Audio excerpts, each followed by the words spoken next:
This is the Roots and All podcast, and I'm your host, Sarah Wilson. Join me as I talk about all aspects of gardening with some of the top horticulturists from around the world. Hello and welcome to this week's episode, where I'm speaking to Dr Anne Karpf. Anne is Professor of Life Writing and Culture at London Metropolitan University and is a writer, sociologist and award-winning journalist. In 2021, she released the book How Women Can Save the Planet, where she looks at how there is gender inequality across the board, from how we experience the climate crisis to our ability to affect change. Anne begins by telling us about her background and her work. I wear quite a lot of hats, really, and do a lot of juggling because with one hat on, I've got an academic hat where I'm Professor of Life Writing and Culture at London Metropolitan University, and that's half time. But for many decades, I've also been a journalist and a writer. I mean, largely writing for The Guardian over the last few decades, but I've really written for almost every national newspaper. And I've written 5 books of non-fiction. And they're all about completely different subjects in a way. Only to me, they don't seem completely different subjects. They all connect up, if you like. So, yeah, that's me. Excellent. So I thought I might talk mainly today about your book, How Women Can Save the Planet. I mean, it was a brilliant book. I loved it. And there were lots of questions that I have for you after reading it. So I wondered if we could maybe delve into and explore a bit more in detail some of what you wrote about. I suppose a fundamental question is, why do we need to distinguish between men and women when it comes to environmentalism? Well, in fact, it's a very important question because some people, when you start talking about this, they say, oh, for goodness sake, we're facing a climate catastrophe. This is no time for special pleading. We've got to all pull together. We're all in it together. This is a distraction. We can deal with that later. And honestly, there is a wealth of evidence to show that that is absolutely not the case. That the causes of the climate crisis are gendered, the impact is gendered, and the way we're going about tackling it is also gendered. And I should really stress here that I'm talking about gender and not sex. So this isn't kind of all women good or men bad narrative at all. It's about the social roles and conventions and identities that we grow up with, and how they have played in to the climate crisis, along with other things like social class, race, disability, all those intersectional aspects cut across each other. And the reason we need to think about it is because the climate crisis has had and continues to have increasingly a profound impact on women, quite apart from the impact it has on everyone, and in particular, women of colour in the global south. And these are the very women who have done least to cause the climate crisis, and yet they are being so impacted by it. And also, these are the women who, if you like, are being shut out of the solutions to the problem. So on these 3 axes, if you like, there's a gender story there.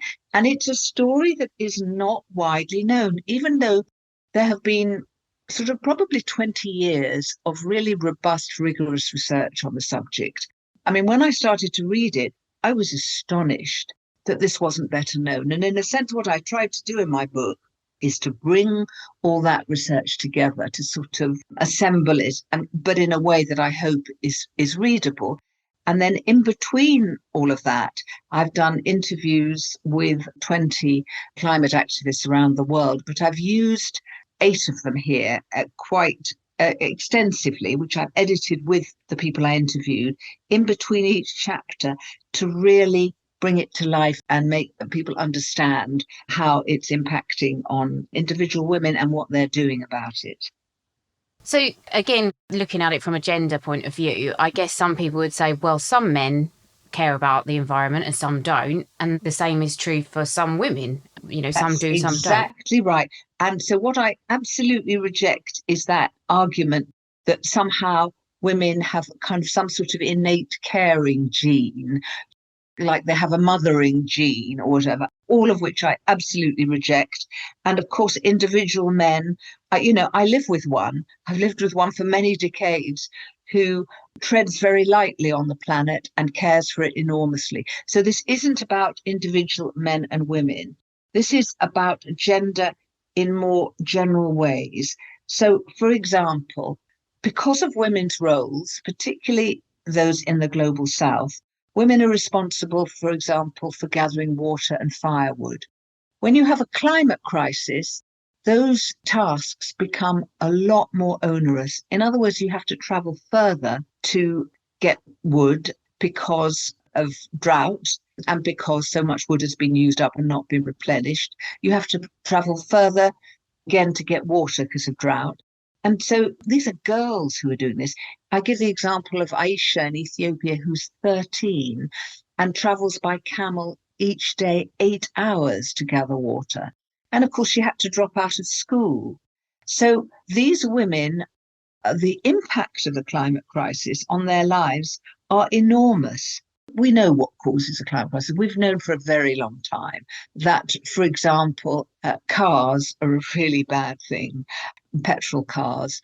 And those cars are mainly owned and driven by men. Now, that isn't always a matter of choice. If you live somewhere that isn't served by good public transport, and most of us do now, unless you live in fairly centrally in London, which I do. But, if you're living in the country, to get to work, you may have to use a car. There may be no alternative if you can afford to use one. So cars, for example, have a strong gender dimension. Or let's say meat. There's a very strong connection between meat eating and ideas around masculinity. And in fact, some activists have talked about the climate crisis as a crisis of masculinity, because some of the behaviours that cause the climate crisis are intrinsic to the very traditional idea of masculinity. And the impact, let me give you another example. There's a lot of evidence now that there's been an increase in what's been called climate violence. So, and this isn't confined to the global south, rich countries like Australia and New Zealand, where there have been bushfires or floods, men have traditionally seen their role as defending their property and their family. And when a disaster like that happens, they can no longer do that. And the frustration and anger they feel often leads them to lash out and to be violent towards those closest to them, who are women. And I won't bore you with lots of statistics, but we know in general that disasters, climate-induced disasters like cyclones, floods, droughts, impact upon women very severely, that women are 14 times more likely to die in extreme weather events that are brought about by the climate crisis. And this is nothing to do with, good women, bad men, or anything like that.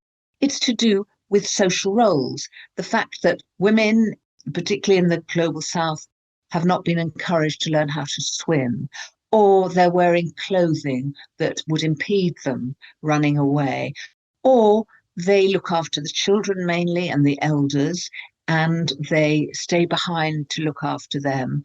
Or if they're trying to flee, they try and take the cooking materials as well.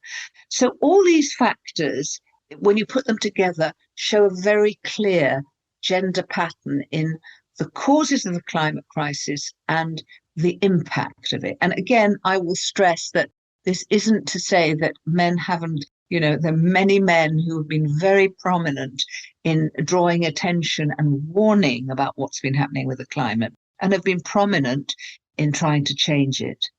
There may be a tendency to frame women as climate saviours.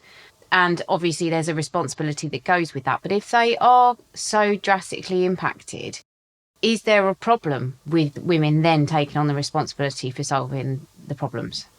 Totally. And in fact, in spite of the title of my book, which is the one thing that I do slightly regret, because it does sort of lead into the women as saviour narrative, which is absolutely one that I reject. The idea that you're doing the shopping, the cooking, the cleaning and the childcare. Oh, yes, and in your spare time, why don't you save the planet? is not one that I admire at all. On the contrary, I think it's been called the feminization of responsibility. And that idea, I gave one talk and a woman came up to me afterwards, a woman of colour, and she said to me, I almost didn't come to this talk because I just thought you'd be saying recycle, recycle, recycle. And, there's that whole thing about, if you shop better, you can change things. Well, really, I tell you, I spent many months trying to find a dress that wasn't made out of polyester. And when I think what I could have done with those hours of manic Googling, it makes me quite sad. I think that, I call it in my book, blame the dame, because, if you say that women can be the saviours by the same token, you're starting to blame women. And we have seen a whole kind of discourse of blame around the climate crisis, particularly around women having children in the global south. The idea that there's this fertility, particularly of Muslim women, is somehow the population explosion. And you have that from, people like Saint David Attenborough or Prince William, this thing about, well, David Attenborough actually said, we have destroyed the planet. And who is this we? No, not everyone is equally responsible. And this idea that women's fertility is responsible, it's just a nonsense, because if you look at those countries in sub-Saharan Africa where women have the greatest number of children, countries like Tanzania, Ethiopia, and Nigeria, those countries don't figure in the top 75 greenhouse gas emitting nations. They could have 20 children and it wouldn't have the impact that my 2 children have had, even though one of them, hardly buys anything and is as green as can come. But, those of us in the global north, the consumption of the global north is what has caused this problem.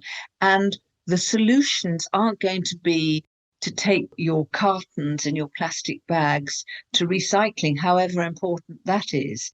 So I think this idea that somehow women, we can spend our way to a greener planet is a really dangerous idea. You mentioned the kind of collective we, and I wondered actually how women factor among the controllers of the means of kind of polluting productions. Are women represented equally amongst that group? Do you mean in women's consumption? Actually, I meant more the people who are in control of these production processes that are causing pollution. I mean, women are, if you look at the fossil fuel companies, they are pretty much dominated by white older men. Now, that isn't to say, I gave one talk somewhere and someone put up their hand and they asked, do you think if women were running those fossil fuel companies rather than men, that would change anything or that would be okay? And I went, obviously, no. What's wrong is the extraction of fossil fuels and the burning of fossil fuels. That's what's wrong. And if you change the personnel at the top and change the gender, that's not going to do anything. What we do know, though, from some quite good research and quite a number of studies now, is that if more women are involved in the political system, and women have higher political status, those countries where that is so, those countries are more likely to ratify strong environmental protection. And why? Again, not because of some innate caring gene, but largely because of their social roles, our social roles. Women are having to pick up the pieces after climate disaster. You have to migrate. You're in an emergency shelter, you have to re-establish a family home, you have to cook, you have to try and wash. So women consistently come up as more risk averse in their actions and the impact on the climate. So women are more sensitized to that, in part because we have to deal with the aftermath. And that argues for integrating women much more in policy making, whereas the reality, honestly, I was so shocked when I looked at these figures, because the UN has dozens of committees on climate, and in almost every one, women are only present. They're about a third or a fifth of the members. And actually, it's been getting worse and not better. So, women's lived experience is not represented at the top table where decisions are making. So, although when we had all those street protests, and the Greta Thunbergs, the figureheads, and then you see all the shots and they're young, teenage girls a lot of the time. In reality, at the top table, it's mainly men. Yeah, that is shocking and unbelievable actually in this day and age. But talking of things that are shocking, just when I thought I was out of being surprised by the stupidity of people, I went and read about rolling coal in your book, and I just thought it was worth a mention because I couldn't honestly comprehend it. And I just wondered if you could explain what that is. Yeah, this is where, macho men, particularly in the US, are driving like pickup trucks or cars, and they don't want petrol based, gas based, as they would say. They don't want to minimize the emissions. On the contrary, they want their cars to emit as much as possible in a kind of act of defiance. And it's very much a kind of Trump thing. And it goes with this kind of toxic masculinity of, look how many steaks I can eat. And I'm not going to be curbed, by all these, quote, woke people. And actually, although it's less extreme, you see it now in the people who are objecting to low traffic neighborhoods. The majority of those protesters are white car owning men. I mean, nothing against older white men. I live with one and he's wonderful, but there's definitely a gender dimension on there. So it's a backlash to concerns about the climate. Yeah, it was so shocking. I couldn't resist talking about it. So thinking in positive terms, there must be women making a real difference. And I wondered if you could talk about which women really are making strides. This is what's so exciting. I have a natural inclination to pessimism. I'm not known in my family for optimism, but I tell you, I really changed through the writing of this book. I became really excited by what was going on. First of all, there are some female figureheads, important figures like Wangari Maathai, who was a Kenyan woman who started the Green Belt movement of planting trees and getting women to plant trees in Kenya. She was the first African Nobel Prize winner.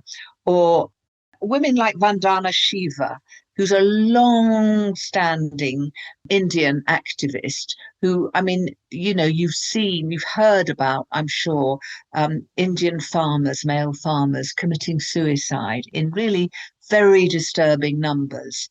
And this is partly as a result of transnational corporations patenting seeds, so that if they want to buy seeds, they're basically, every time they buy and plant a seed, they're filling the coffers of these very wealthy organizations, and they're going bankrupt and committing suicide.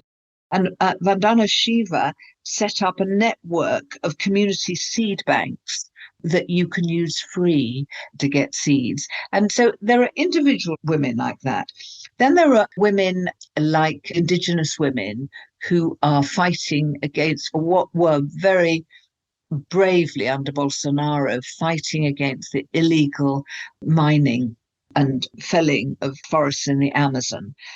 But there are also some really interesting things happening close to home, because I think one of the problems in discussing this is once you start to realize that the scale of the devastation of the natural world, and then you start to hear some of the proposed solutions, that are either totally ineffective, like carbon offsetting. One of the interviewees from my book said, carbon offsetting is like if I wanted to lose weight and get fit, I paid someone on the other side of the world to go to the gym for me.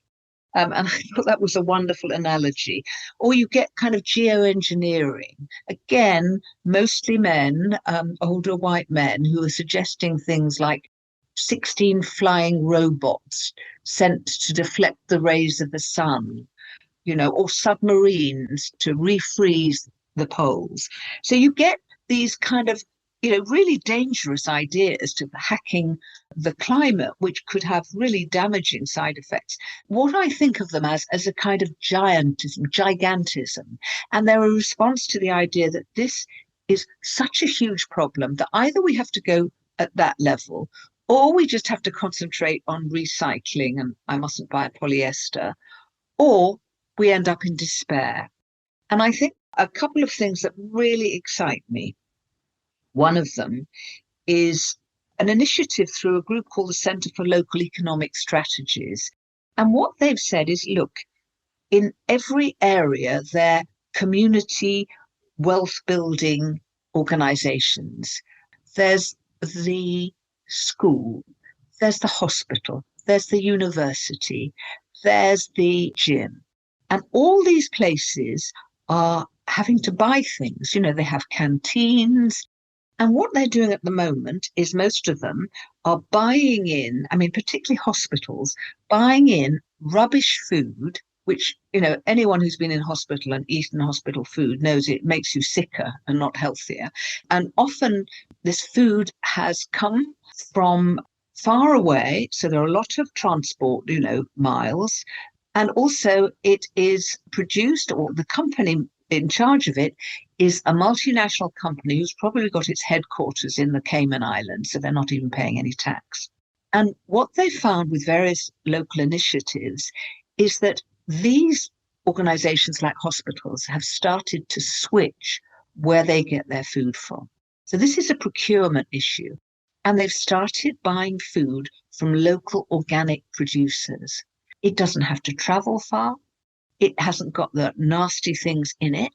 And the money is going directly to the local area. So this is a solution that's in between, I've got to do, the individualized one that we all have to do on our own, or we have to refreeze the poles. These are local practical solutions. And I find this really exciting. The other thing that particularly has excited me is there's a group called the Women's Budget Group, and they have looked at the role of care.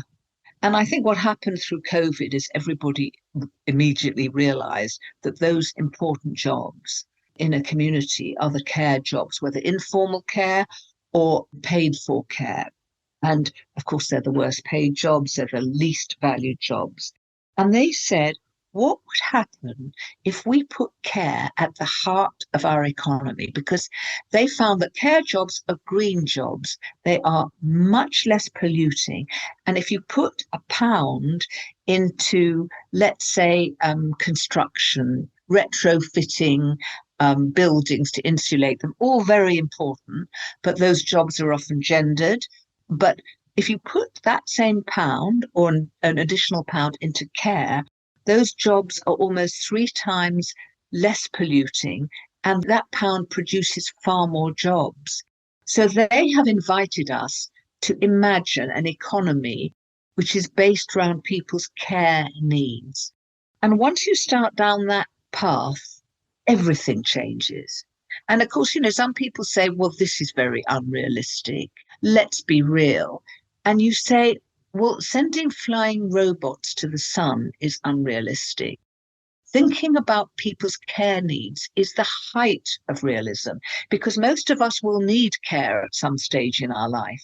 It's actually avoiding short-termism and quick technological fixes. And it's thinking about putting human needs first and how that impacts upon the planet.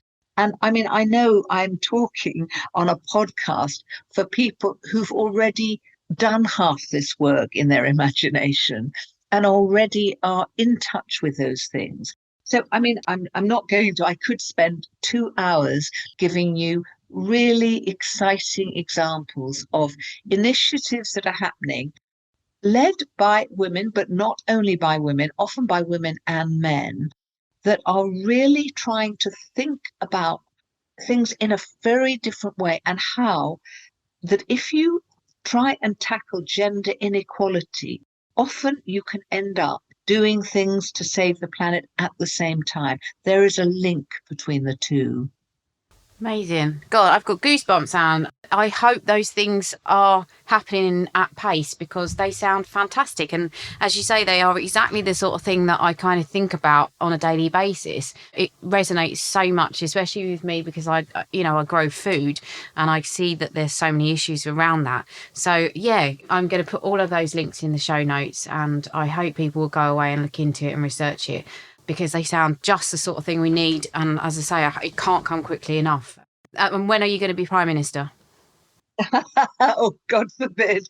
No, I was going to say it needs young women like you doing that. But, one of the things I'm very critical of in my book is this kind of fetishization of young women and, putting all the burden on the young. And, we know the mental health crises that young women are going through, particularly post-COVID, and the impact of social media on that. And I see this very much as an intergenerational movement. There is a role for everyone in this, and not just intergenerational, but actually intergender. We need to push women to the front just because they've been pushed so far behind. But really, it does need everyone. So, we're not all in the same boat, but we do all need to help produce the solution. I'd like to offer huge thanks to Anne for taking the time to talk about her work, and also to Daryl Moore, who wrote Gardening in a Changing World, where I first discovered Anne's work. Thank you to you for listening as well. Dr Ian Bedford is seeing us out now with an appropriate piece on the queens of the bee world. For most bumblebee species, the new queens that emerged the previous summer will have spent winter in deep hibernation. All the other members of their colony would have died, and so during spring, it'll be just these new queens that we see buzzing around our gardens, searching for nectar to replenish the energy that they'll have lost through not feeding for 6 months. After a couple of weeks, though, they'll be fit enough for the vital role that they'll play in ensuring the survival of their species. This begins with a quest to find a nesting site, somewhere protected from the elements and hidden from predators. Depending on species, this could be in a hole in the ground, within dry leaves under a hedge, or even in a bird box, or high up within the cavity of a tree. But wherever the queen chooses, they'll all begin following the same behavioural process.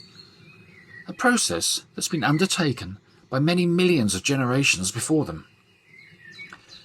The first stage of this requires the queen to collect pollen, which she mixes with wax from her body to create a mound within the nest that she'll lay a few eggs on. She'll also collect nectar that she stores in a wax pot that she builds next to the mound.